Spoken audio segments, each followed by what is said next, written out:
And that would mean that when you plug in the numbers, you probably come up here with in the neighborhood of 1.6 seconds.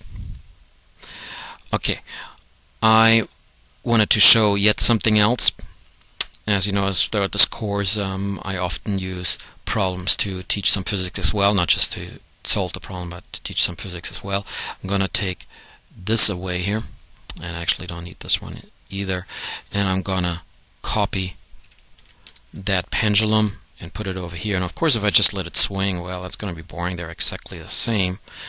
I'm also going to make it faster. Here's just what I'm doing. I don't know if I want to make it that fast. Yeah, that'll work. That'll work. Okay, in any case, I'm going to change the amplitude on this one here, and we can pretty much see that for these small amplitudes, as long as I keep them small, the two are pretty much in sync and stay in sync. That's because for small amplitudes, the period is independent of the amplitude, and they will stay in sync for quite a long time. I think they still are.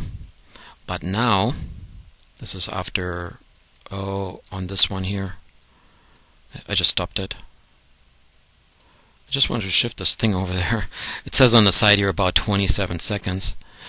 But if I take this one out here and I make a large amplitude, then we'll see that for the first few swings, it kind of tries to stay in sync, but then at some point they're getting out of sync.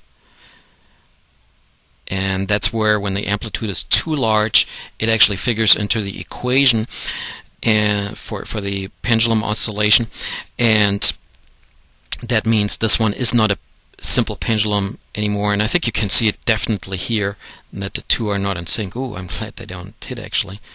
That would really throw me off. So yeah, they're totally out of sync at this point here, because now we actually go from the simple pendulum to a more difficult one. And that's why we want to keep the angles small, and I say that on the lab as well, keep the angles small, because otherwise the result could be off.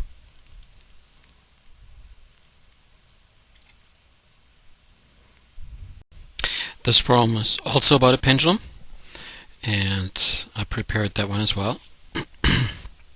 It says, allows you to explore the effect of the acceleration due to gravity on pendulum motion, which is the focus of this problem. Astronauts on a distant planet set up a simple pendulum of length 1.2 meters. The pendulum executes simple harmonic motion and makes 100 complete vibrations in 280 seconds. What is the acceleration due to gravity? Okay, let's see. Actually, the way I set up this problem here, or I'm sorry, this animation here, there's one swing and two swings. That's the same pendulum on Earth. Let's see, I believe I got 4 swings, 5 swings, 6, 7, 8, 9, and 10. So that's on Earth. This pendulum of length 1.2 meters. Yeah, 1.2 meters makes 10 swings in 20 seconds, so it has a period of 2 seconds. Okay, now I'm going to change the gravity, unless I miscounted. You know, if I miscounted by 1, could have been a little bit different. Of course, I had to calculate that ahead of time, so in order to put the right number in there, and here we go. I think we can already see that it swings a little bit slower. 2, 3, 4, 5,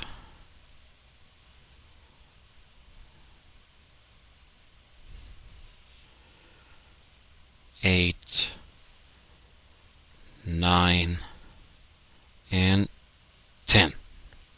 Yeah, and here we can see, of course, 10 swings, 28 seconds. It's the same as 100 swings, 280 seconds. Okay. That gravity that you saw me inputting there earlier is probably the correct result, but let's see what happens. What's given here is so a pendulum of length 1.2 meters, so length is given. The period is given t as 2.8 seconds. That should be easy to see. And then what is the acceleration due to gravity? And I believe this is the very first problem where g is not the 9.8 that we usually use, but they say it's a different planet, so it would have a different acceleration due to gravity. This looks like the last problem where we used this equation here, what I call the pendulum equation. Notice L is given, T is given, and then G is what we're supposed to find. So I'm gonna see if I can just grab this one here. Well, maybe I'm grabbing too much. Oh, I just put it to the side. There we go. So that's the equation that I need, and I need to solve that for G. I'm going to do that in one step. I'm just explaining how it's being done. So square everything, of course. Then we're going to have t squared and 4 pi squared, and a single L and a single G, and then get the G to the other side and the t squared over here. So therefore, that is going to be 4. That was supposed to be a 4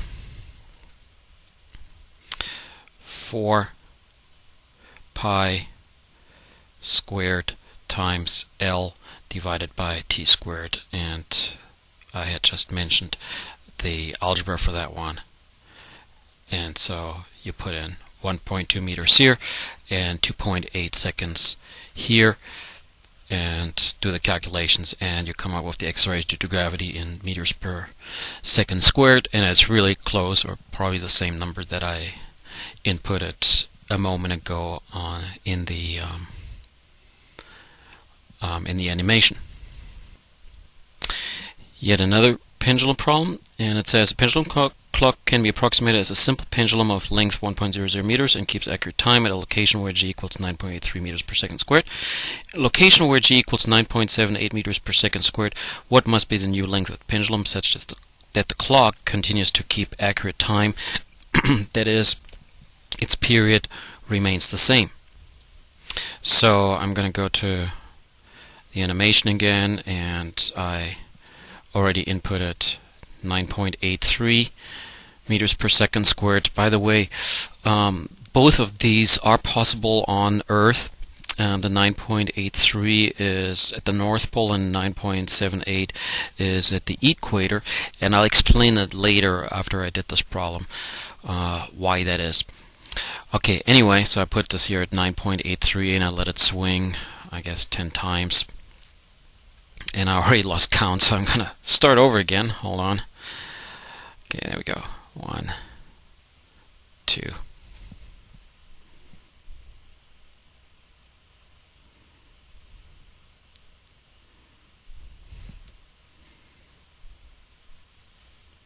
Eight, 9, and 10. 20.2 seconds. And I need to reset this because I wanted to show that this one indeed is 1.0 meters.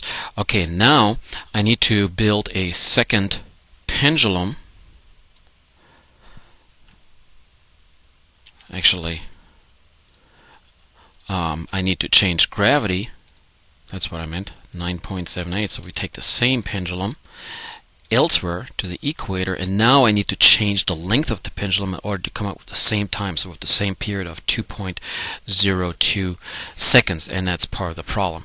I'm not going to do that here now. I'll return to it later, but let's see what we have here. So we have L, that's what they're asking for, by how much should it be shorted. Then we have T. Well, do we know that yet? Well, maybe we don't. Actually, I'm going to make a question mark here and then a check mark, because for the first gravity we do know that. And then G. So we know the 9.83 and we know the 9.78. And now it's obvious that we need the same equation that we used before. And here it is. There we go, and I just noticed that I labeled the problem incorrectly. This is problem D. I did C prior to that.